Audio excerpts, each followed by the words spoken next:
Dado a que los alegatos de conclusión, como su nombre lo indica, son las conclusiones, o sea, es la postura final sobre las pruebas practicadas en audiencia, el que nos arrojan las mismas, es a ello a lo que me referiré, y es así como debo indicar que en este proceso las pruebas practicadas en la audiencia disciplinaria no tienen la capacidad suficiente de generar un fallo de carácter sancionatorio. Básicamente lo que hicieron fue lanzar una cortina de humo para evitar el control de las autoridades ante sus malos comportamientos no de las autoridades, sino de la comunidad LGBTI. Es decir, que asumieron ellos una actitud victimizante y no es esto una falsa apreciación del defensor, sino que quedó demostrado en tanto que denunciaron a todo el mundo, a la Policía Nacional, a la Alcaldía Municipal, a Migración Colombia. Debo decir, como una hipérbole figura literaria del colegio, que de milagro no denunciaron también al bienestar familiar o a los funcionarios del CISBEN de Maicao, porque a cuanta autoridad quisieron relacionar en la queja, así lo hicieron, sin aportar prueba alguna. Y de hecho, vemos cómo surge la necesidad hasta de una compulsa de copias contra la funcionaria de la organización Caribe Afirmativo, quien obstaculizó de manera descarada y abierta este proceso, diciendo además, ¿no se le produce algo risa a San Martín? Gracias. Les decía que esta persona de manera descarada obstaculizó este proceso, en tanto que vemos cómo esta persona hizo exigencias al juez disciplinario, diciendo que no permitiría que las personas presuntamente afectadas pudieran venir a declarar en este proceso si antes de ello no se les suministraban copias íntegras del cartulario que hoy nos ocupa. Esto quiere decir entonces que una persona que ni siquiera aportó poder para actuar y que evidenciara que podía representar a las personas afectadas, vino a este proceso disciplinario a través de un memorial a decir que no permitiría la práctica de la prueba. Y considero que ello tiene una incidencia de carácter disciplinario que debe investigar la Comisión Seccional de Disciplina Judicial de La Guajira. En tanto que tenemos aquí a alguien que entorpeció este expediente sin estar facultado para ello, haciendo unas exigencias que no podía hacer a nombre de terceros, porque el Código General del Proceso señala cuáles son los requisitos de un mandato. Y parece que la abogada de la organización pues no se ha leído el Código General del Proceso, o al menos no lo ha querido poner en práctica. Y eso pues ha generado que este proceso se retrasara. En todo caso, lo que queda en evidencia es esa actitud de victimizarse para evitar los controles y esa conclusión de que la queja entonces se tornaría temeraria, pues se respalda probatoriamente en la declaración del oficial que rindió su testimonio al interior de este proceso, como lo es el teniente Restrepo, quien confirmó que para la época de los hechos en materia de investigación se hicieron diversos operativos en compañía de la administración municipal, que de hecho se contaba con un enlace de la comunidad de nombre Marlon y se les hacía el llamado de atención por realizar prostitución porque la ejercían en cercanías de instalaciones educativas. Sitio que, según el propio declarante, el oficial Restrepo, tendría una ubicación aproximada a unas 3 cuadras de la estación de policía, donde hay una entidad educativa y que esos controles tocaba hacerlos, abro comillas, por quejas de la comunidad, cierro comillas. Es decir, que no se trata de manera alguna de una persecución por parte de la Policía Nacional en contra de las personas de la comunidad LGBTI, sino que lo ha dicho el propio comandante de estación, sobre quien no recaía denuncia alguna, que esos controles eran producto de las quejas de la comunidad. Peor aún, el teniente Restrepo dio a conocer que también cometían actos de hurto estas personas. Y esos actos de hurto eran contra aquellos que pedían sus servicios sexuales, lo que explicaría el por qué ese día, luego de hurtarle el dinero a un ciudadano, se generara una riña que dio origen a que la policía llegara al lugar. Lo que queda demostrado entonces que la policía no llegó allá por deporte, ni a querer cortarle el cabello a las presuntas víctimas, como ellas lo señalan, ni como un acto de persecución, sino porque andaban de ladronas atracando a uno de sus clientes. Y sin embargo, cuando la policía llega y la retira del lugar, entonces el plan más fácil, hágase la víctima. Sobra indicar que allí efectivamente se presenta una riña, eso no se lo está inventando la defensa, ni mucho menos se pretende afectar la imagen, no puedo decir buena imagen porque no la tienen, la imagen de las personas que están comprometidas en el asunto. Y es porque se habla de que un ciudadano hasta sacó un bate de béisbol con el propósito de lesionar a quien ahora se hacen las víctimas. Y ese bate de béisbol no es porque quisiera convertirse en un campeonato callejero. Creo que es Edgar Reitería, algo así se llama uno de los jugadores por allá de la costa más famoso.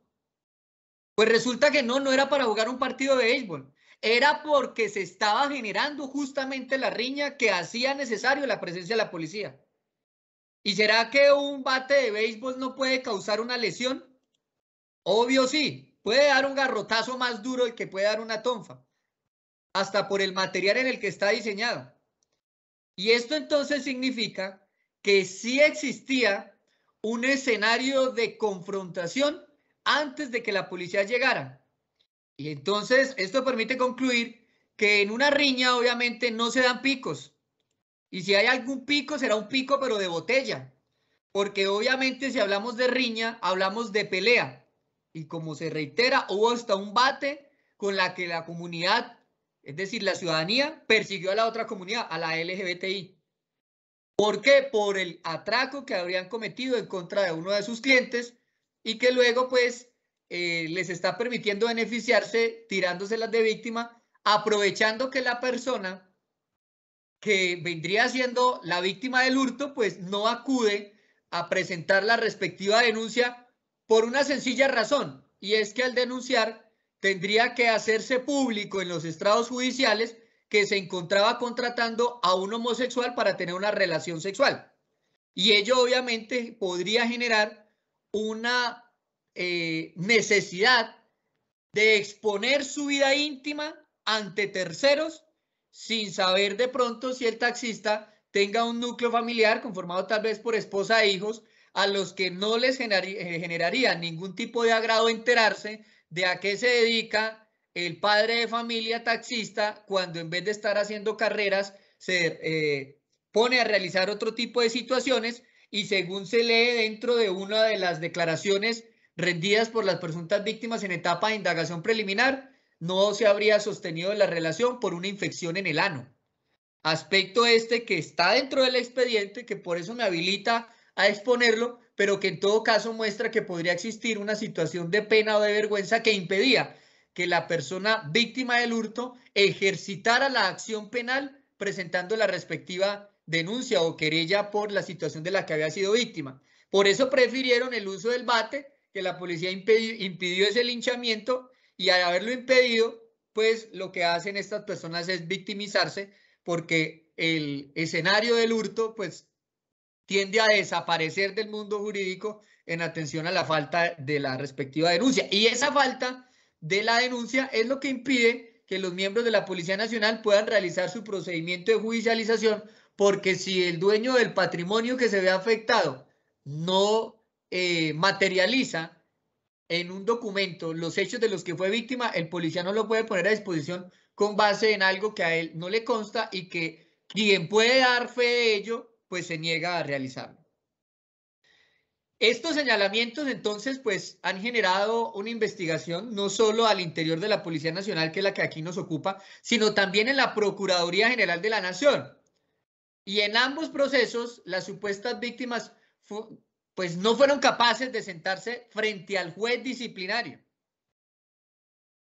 sino que inicialmente en el de la policía pues lo hicieron frente al sustanciador, pero frente a quien tenía que evaluar la credibilidad del testigo y percibir, entre otras cosas, hasta su lenguaje no verbal, no pudo percibir ello, en tanto que, a pesar de que el artículo 383 de la ley 906 establece, abro comillas, toda persona está obligada a rendir bajo juramento el testimonio que se solicite, cierro comillas, en este caso puntual, ello no se dio en etapa de audiencia disciplinaria y por lo tanto ni siquiera el funcionario fallador en este proceso le conoce la cara a las personas que presuntamente resultaron objeto de un procedimiento irregular, según ellas mismas.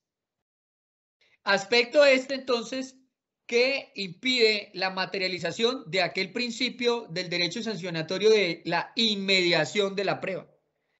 Y en ese orden de ideas no podemos evaluar si tan siquiera su declaración es libreteada. Y aquí vemos cómo la intención de estas personas era obtener copia del proceso para, claro, justamente entre ellos compartirse el libreto y de esa manera venir con una versión memorizada que impidiera pues que se generaran las contradicciones. Contradicciones que además saltan a la luz cuando se habla de que fueron unos cortes de cabello, pero resulta que uno de los dictámenes de quien dice que le dieron en la cabeza tiene es una contusión en el codo y bien lejos que queda el codo de la cabeza, a menos pues que esta persona hubiese tenido sus brazos sobre la cabeza y es la única manera que el codo quede al lado de su cráneo, pero pues ese aspecto que tenía que haberlo venido a explicar no lo hizo y en virtud de ello pues lo que no se logró probar pues no se puede valorar. En esas investigaciones, con esos señalamientos a todo lo que se atravesara, pues el Ministerio Público abrió la investigación y determinó que era necesario archivar las diligencias. Y es eso justamente lo que se está pidiendo a nivel de la Policía Nacional, pues dado a que el cargo imputado a mi cliente es, abro comillas, realizar una conducta descrita en la ley como delito a título de dolo cuando se cometa con ocasión de la función, cierro comillas, y el delito que complementa el tipo disciplinario es el de lesiones personales con deformidad transitoria, es decir, no cualquier lesión, sino lesiones con deformidad, debían quedar entonces en este proceso al final de la audiencia debidamente probadas tres cosas. Primero, que las lesiones son reales, es decir, que sí existen unas lesiones. Lo segundo que había que probar es que las lesiones sí fueron ocasionadas inequívocamente por los uniformados y no por otras personas como el señor del bate. Y que además son lesiones de esa noche y no lesiones que corresponderían a días diferentes como el día siguiente o a los 2 o 3 días. Y lo tercero que había que probar es que, demostrados esos dos primeros aspectos, las lesiones fueran realmente dolosas, como fueron objeto de la acusación disciplinaria, y no que, por ejemplo, fueran producto de actividad culposa dentro de una eventual oposición al presunto procedimiento de conducción o dentro de una eventual azonada que hicieran necesaria el ejercicio legítimo del uso de la fuerza y que entonces no generarían de ninguna manera que fuesen dolosas. Esos eran los tres aspectos que debían demostrarse para poder llegar eventualmente a proferir un fallo sancionatorio. Y esos tres aspectos no lograron demostrarse ninguno de los tres. Y por lo tanto no se alcanza de manera alguna la certeza que exige el legislador. Porque si bien existe un principio de libertad probatoria, es decir, que cada cual prueba como puede, no menos cierto es que existen unos estándares de valoración mínimo de esas pruebas o esos medios de conocimientos que se escojan para demostrar la teoría que persigue cada sujeto procesal o el mismo despacho. Y entonces vemos cómo en la queja aparecen lo que serían unas fotos de las presuntas lesiones, es decir, ese fue el medio de conocimiento escogido por la persona que genera el inicio de la acción disciplinaria. Y en teoría entonces esa sería una forma válida de probar unas lesiones. Pero no menos cierto es que las fotos están enlistadas como prueba documentales en la normatividad colombiana. Esto a la luz del numeral 9 del artículo 424 del Código de Procedimiento Penal. Ese artículo 424 al que acudimos en virtud del principio de integración normativa, porque la ley 734 no nos dice que es una prueba documental, ni nos dice si una foto es una prueba documental o es fílmica o qué tipo de prueba es. Pues allí aparece artículo 424, prueba documental. Se entiende por documentos lo siguiente, numeral 9, fotografías. Y entonces, si se supone que las fotografías son una prueba documental, porque así lo establece el artículo 424, pues entonces la apreciación de esas fotografías como prueba está reglada por el artículo 432 del mismo Código Procesal Penal, que establece, abro comillas, artículo 432, apreciación de la prueba documental. El juez apreciará el documento teniendo en cuenta los siguientes criterios. Primero, que no haya sido alterado en su forma ni en su contenido. Segundo, que permita obtener un conocimiento claro y preciso del hecho, declaración o atestación de verdad que constituye su contenido. Cierro comillas. Y pasamos al artículo 433 como argumento de mis alegaciones. Y es el que reza, abro comillas, criterio general. Cuando se exhiba un documento con el propósito de ser valorado como prueba y resulte admisible conforme lo previsto en el capítulo anterior, deberá presentarse el original del mismo como mejor evidencia de su contenido. Cierro comillas. Pues justo ese es el problema que tiene este proceso disciplinario, que nunca aparecieron ni las fotos originales, ni los documentos, el documento original que lo contiene, que permita al juez disciplinario evaluar si son fotos reales, si son fotos editadas, si son fotos que sean producto de programas como el Photoshop. No hay claridad ni siquiera de quién las tomó, cuándo las tomó, en dónde las tomó, si fueron de día, si fueron de noche. Y ello porque los aspectos de iluminación son fundamentales para la toma de una fotografía. Por eso las cámaras y hasta los celulares tienen algo que se llama flash. Y es porque la importancia de la foto en cuanto a iluminación puede alterar su contenido. Porque puede hacer ver un morado que no es morado, sino es un coloradito. Es decir, resulta siendo apenas un mero roce.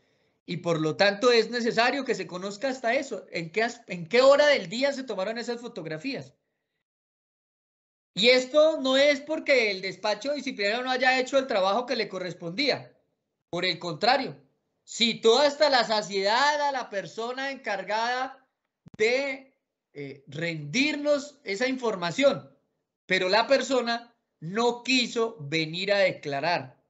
Simplemente, sin ser sujeto procesal, aporta un documento con unas fotos que nadie sabe ni de dónde la sacó, pero abandonó el documento a su suerte. Aspecto que entonces impide al fallador conocer tan siquiera con qué instrumento las tomó. ¿Fue con un celular?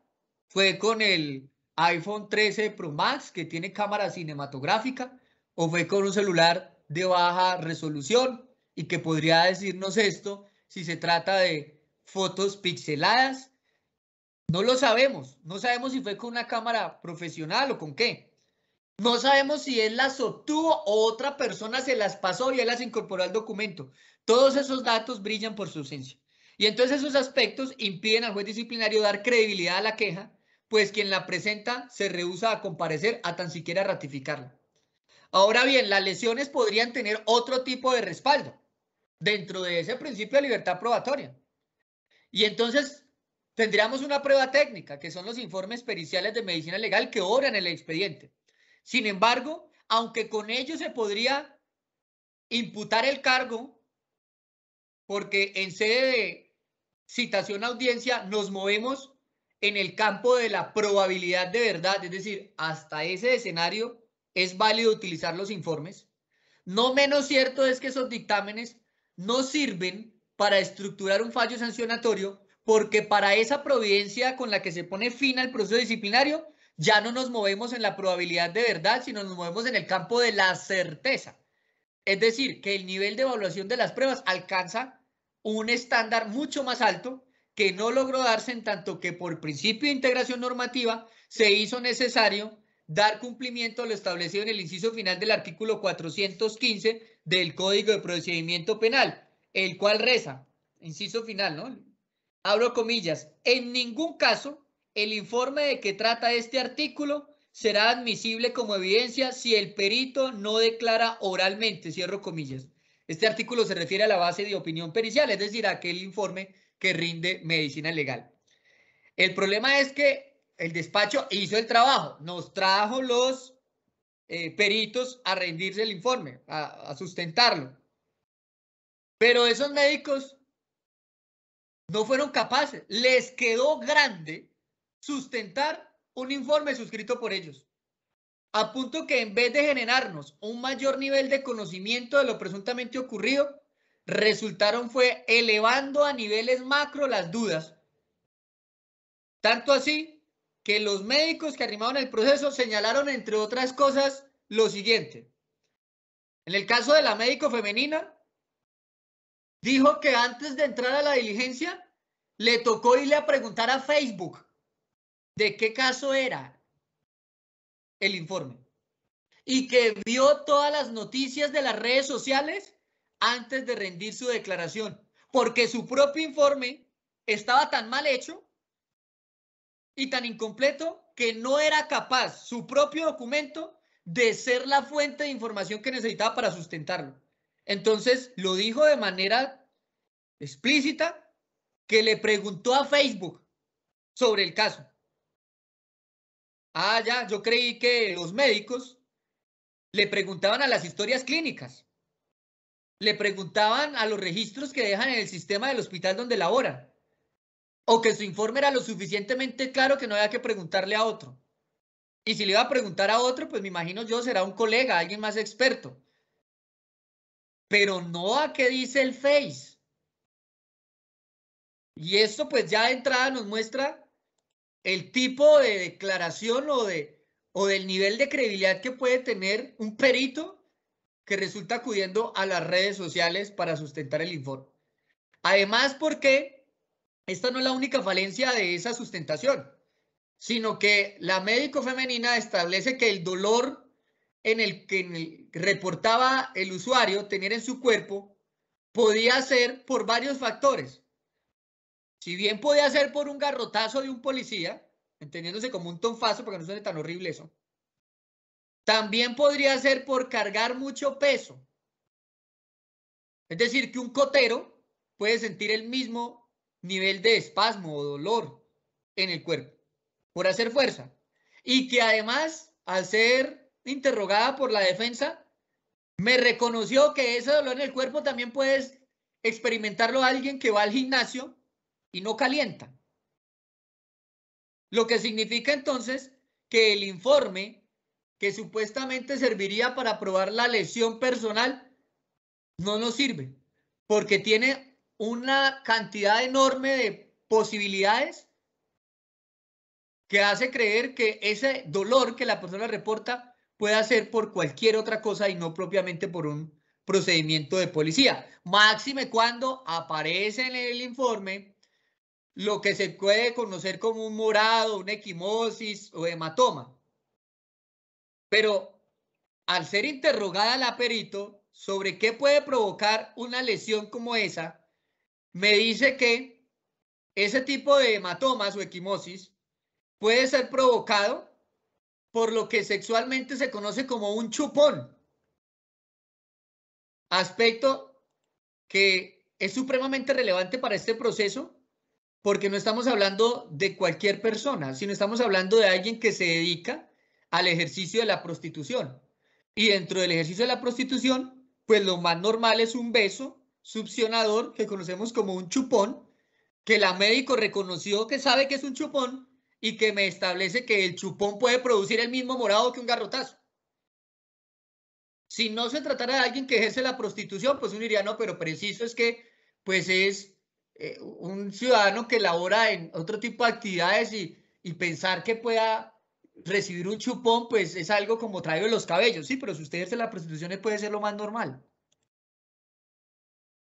Además, debe tenerse en cuenta que frente a esa sustentación de los informes, el otro perito, ya el médico, el masculino, emitió una incapacidad médica por un total de 5 días a una de las presuntas víctimas y no fue capaz de hacer lo más básico.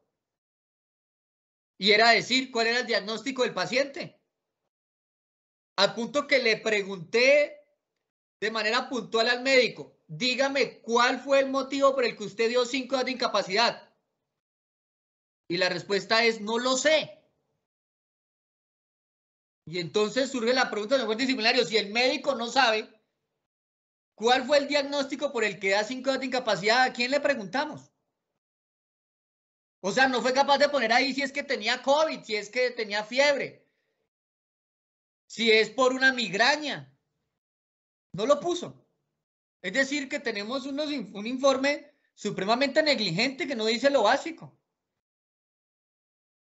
Y eso lo sabe hasta un médico rural, que si yo voy al médico y me dicen que me van a dar unos de discapacidad porque tengo diarrea, lo primero que tiene que poner en mi incapacidad es eso, que tengo diarrea.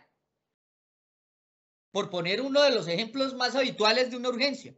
Y sin embargo aquí 5 de incapacidad, ¿por qué? No, no lo sé. Venga, pues se supone que usted es el perito, entonces ¿a quién le preguntamos? Ah, le podemos preguntar al usuario, al paciente. Sí, pero no ve que literalmente no se le dio la gana comparecer al proceso. Entonces, vemos cómo la prueba arrimada del proceso disciplinario no nos sirve porque no nos arroja certeza de nada.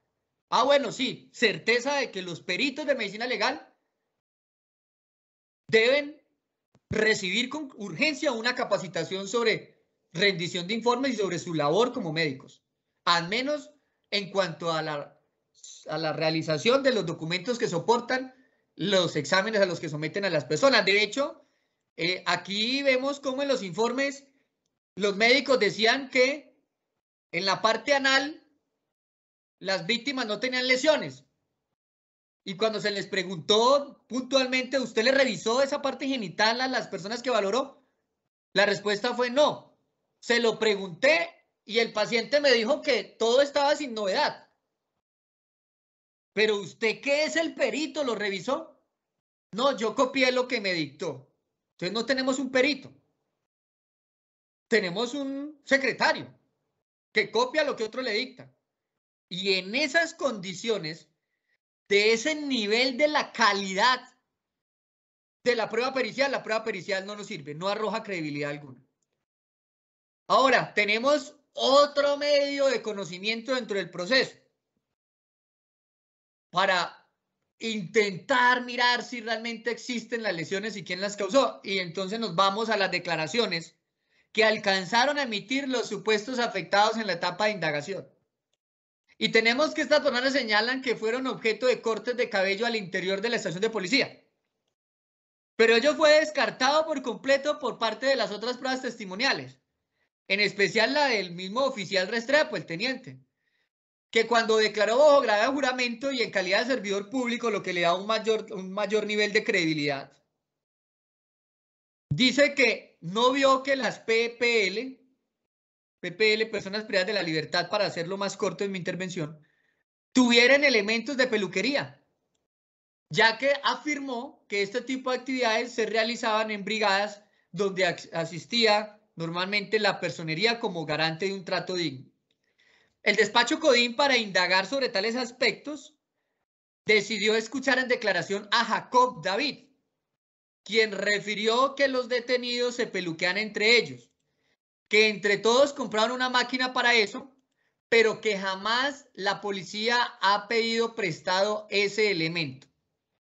Y este aspecto es fundamental, porque si bien el teniente dice, venga, yo nunca vi que ellos tuvieran una máquina, y si el comandante de estación no se ha dado cuenta, pues, que es el que dirige la estación y el que se puede parar a cualquier hora y entrar a los calabozos cuando quiera y pasar revista cuando quiera, pero no lo percibe, pues si acudimos entonces a las personas que están privadas de la libertad y dice, sí, nosotros tenemos una sola máquina nos peluqueamos entre nosotros, pero nunca nos la han pedido prestado los policías.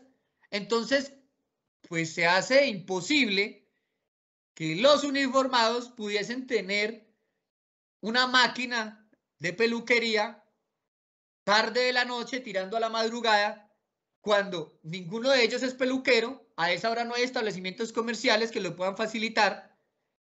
Y adicionalmente, la única máquina que eventualmente existiría la tendrían los presos, y ellos manifiestan que nunca un policía se las ha pedido prestadas. Entonces se descarta, o se controvierte al menos de manera muy fuerte, las manifestaciones realizadas por las personas que afirman fueron objeto de cortes de cabello. En todo caso, por la fecha en que esta persona declara, se sobreentiende que la máquina de peluquería se adquirió fue con posterioridad a la fecha de los presuntos hechos. Recordemos que cuando esta persona declara, habla de, sí, hace como 7 meses la compramos, y resulta que ya, si nos guiamos de la fecha de los presuntos hechos versus la fecha de la declaración y corremos 7 meses hacia atrás, no alcanzamos a llegar a la fecha de los presuntos hechos, lo que significa que la máquina a la que se refiere la persona privada de la libertad no estaba adquirida al momento de la presunta corte de cabello de las presuntas víctimas, lo que entonces hace más fuerte la teoría del teniente de que no existía máquina de peluquear y que para esas fechas sí la hacía era a través de brigadas. Y esto se corrobora cuando declara el otro testigo arrimado al proceso, Hernando Damián Daza Díaz, que señala que antes de que existiera la máquina de cortes de cabello, se hacían esos cortes de cabello con brigadas, al punto que dice que los calveaban, y señala que los que hacían esa misión pues eran los del ESMAD. Claro, él habla de calvear, pero no como un hecho humillante, sino que pues los del ESMAD serán buenos controlando multitudes, pero pues a menos que haya un imitador de Norberto dentro de las filas del ESMAD, pues lo que podrán hacer es el corte básico de simplemente mandar la máquina y desbastar hasta que el dueño de la cabeza decida que ya no le corte más. Y entonces vemos cómo la declaración de Hernando Damián Daza Díaz respalda la declaración del oficial Restrepo en cuanto que se hacían por brigadas antes de la máquina. Y la máquina, recordemos, es comprada con posterioridad a la denuncia que aquí nos ocupa. Entonces demuestra esto que no hay esos indicios de presencia de la máquina de peluquería en la estación de policía como para hacer más probable que tuviesen razón las personas que se señalan como presuntas víctimas. Se resalta además que la persona privada de la libertad, al ser interrogado sobre el trato de los policías a aquellos retenidos en sus instalaciones, refirió que hay buen trato, por lo que entonces se descarta que se estuvieran presentando actos arbitrarios en las instalaciones policiales. Y ese muestreo que se realizó por parte del despacho, que escogió además al azar a un par de reos para interrogarlos, así permite concluir. Recordemos que quien escogió los declarantes no fue el defensor ni los investigados, fue el despacho quien en una lista que se emite de personas que estaban presas dijo quién de ellos iba a declarar. Y esta persona dice, no, yo doy fe de que los policías nos dan un buen trato. Y eran personas privadas de la libertad para esas fechas de los hechos. Bien había podido decir el testigo, conmigo no se han metido, pero yo he visto cómo trataron a unas personas que trajeron a las instalaciones. Y de eso no hay ningún señalamiento. Y si no existe ningún señalamiento, no podemos hablar de una certeza, siquiera de la presencia de estas comunidades LGBTI en las instalaciones de la estación. De hecho, se habló de que había una persona de tez negra que habría participado en los presuntos hechos de corte de cabello y de maltrato a estas personas de la comunidad LGBTI. ¿Y cómo se llama esa persona de tez negra? Ese dato brilla por su ausencia en el proceso disciplinario, porque probatoriamente no se logró determinar ni siquiera el nombre de este ciudadano. Y entonces en esas condiciones, el, entre comillas, negro, a los que se refieren las presuntas víctimas, pues solo existirá en el mundo de la imaginación, porque dentro del cartulario no hay soporte ni siquiera de que existiera una persona afrodescendiente privada de la libertad para esas fechas, quien nos pudiera dar fe de si lo que allí ocurrió pues tendría posibilidad de ocurrir o no. Se resalta que, en palabras de el teniente Julián Andrés Chamarro Hernández, esto acudiendo a lo que sería jurisprudencia disciplinaria policial, en un reciente auto de archivo proferido el 22 de noviembre del 2021 en el radicado WE de ARA 2021-148, afirmó, abro comillas, las pruebas deben ser apreciadas en conjunto de acuerdo con las reglas de la sana crítica, porque son las que transmiten al operador jurídico la convicción para formular un juicio libre, motivado, articulado y dialéctico sobre lo verdaderamente ocurrido. Para este cometido es fundamental que el funcionario fallador llegue al convencimiento libre y espontáneo que le imprima un juicio de valor sobre la existencia de la conducta disciplinable y la responsabilidad del servidor público a quien se le atribuye la autoría, pues duda y certeza son estados incompatibles. No obstante, esa libre convicción no debe entenderse como la voz pura del espíritu que tranquiliza la conciencia del juzgador, sino como la libre y lógica apreciación de efectivos elementos de la prueba, cierro comillas. Yo me habría podido hurtar esas palabras porque pues nadie iba a ir a consultar si eso lo dijo otro, pero por derechos de autor, pues cito quién fue el juez disciplinario que las emitió y en qué radicado hizo esa exposición que hago mías en tanto a la importancia que tienen esas manifestaciones frente a mi petición en sede de alegatos. Porque en estas condiciones, estoy concluyendo, bajo la invocación del artículo 142 de la ley 734, según el cual no se podrá proferir fallo sancionatorio sin que obre en el proceso de prueba que conduzca a la certeza de la falta y de la responsabilidad del investigado.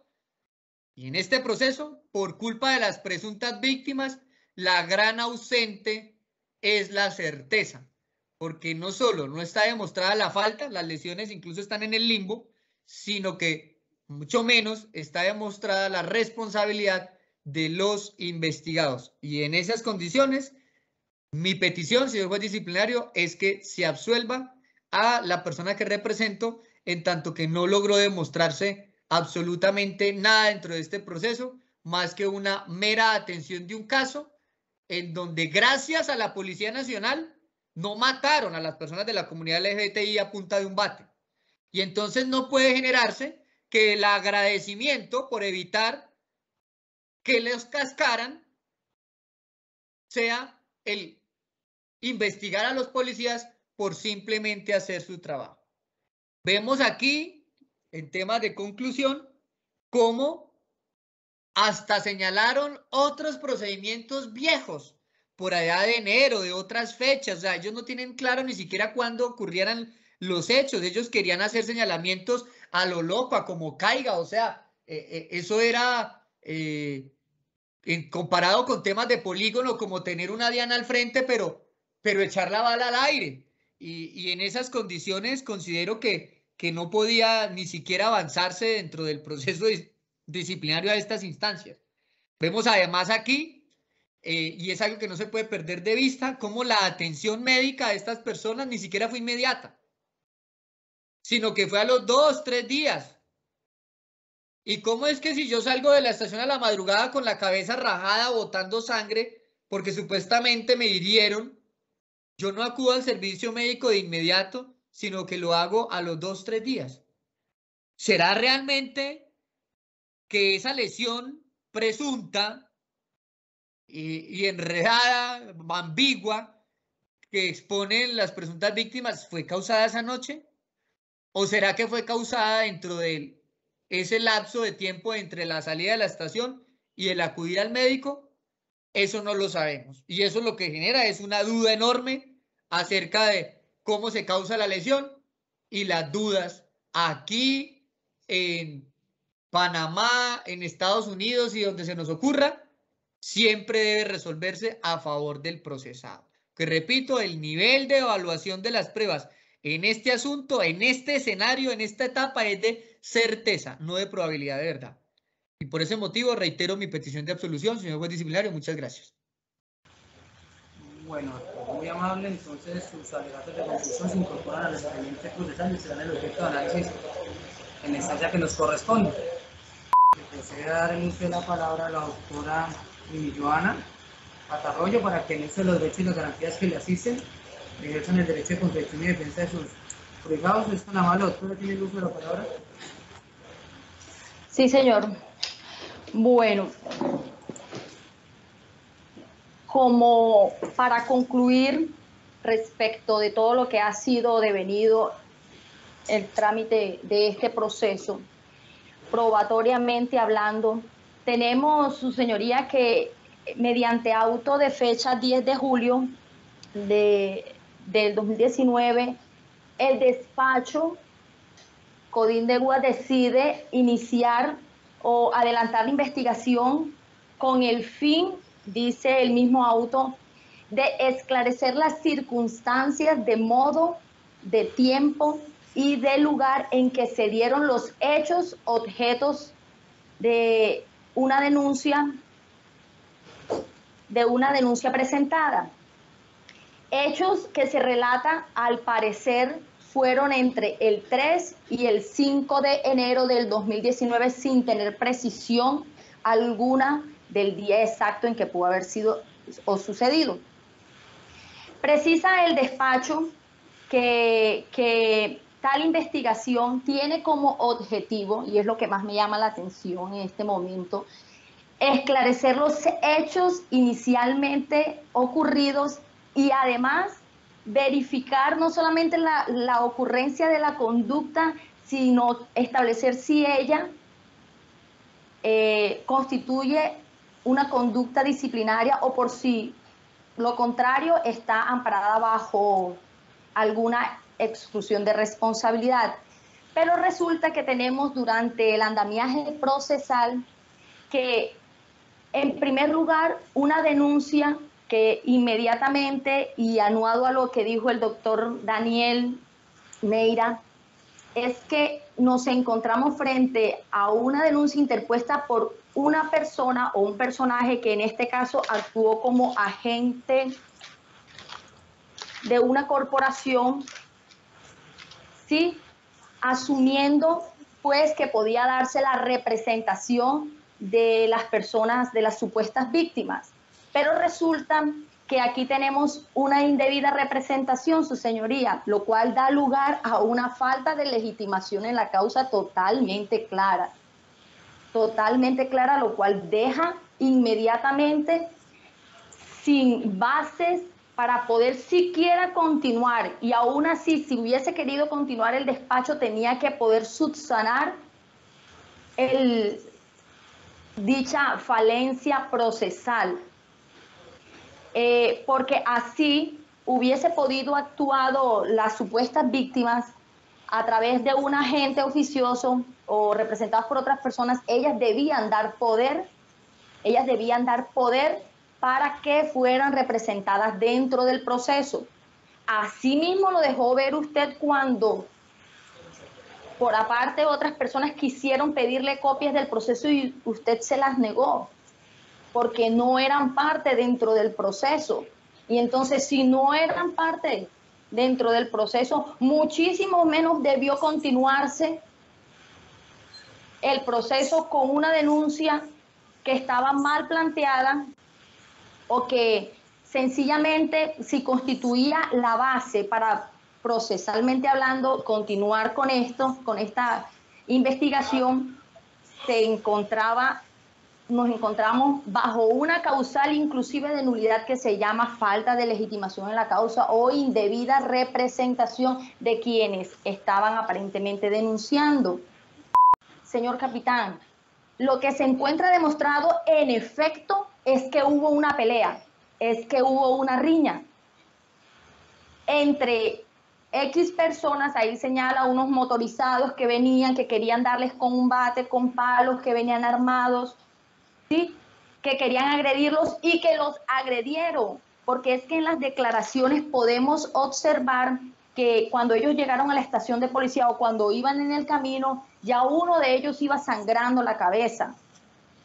Sí, eso es lo que manifiesta Y inclusive es corroborado por algunos testimonios de que sí, que en efecto él tenía sangre en la frente, pero no se sabía si era un golpe en la cabeza exactamente o pues en la frente. Pero bueno, sí, tiene ubicación en la cabeza, ¿no? Pero ya él iba así, producto de qué, o sea, ¿qué entra a hacer la policía cuando llega? La policía o los uniformados que llegaron en el momento, ellos entran actuando en deber como para protegerlos. Ellos iban obrando para proteger un derecho propio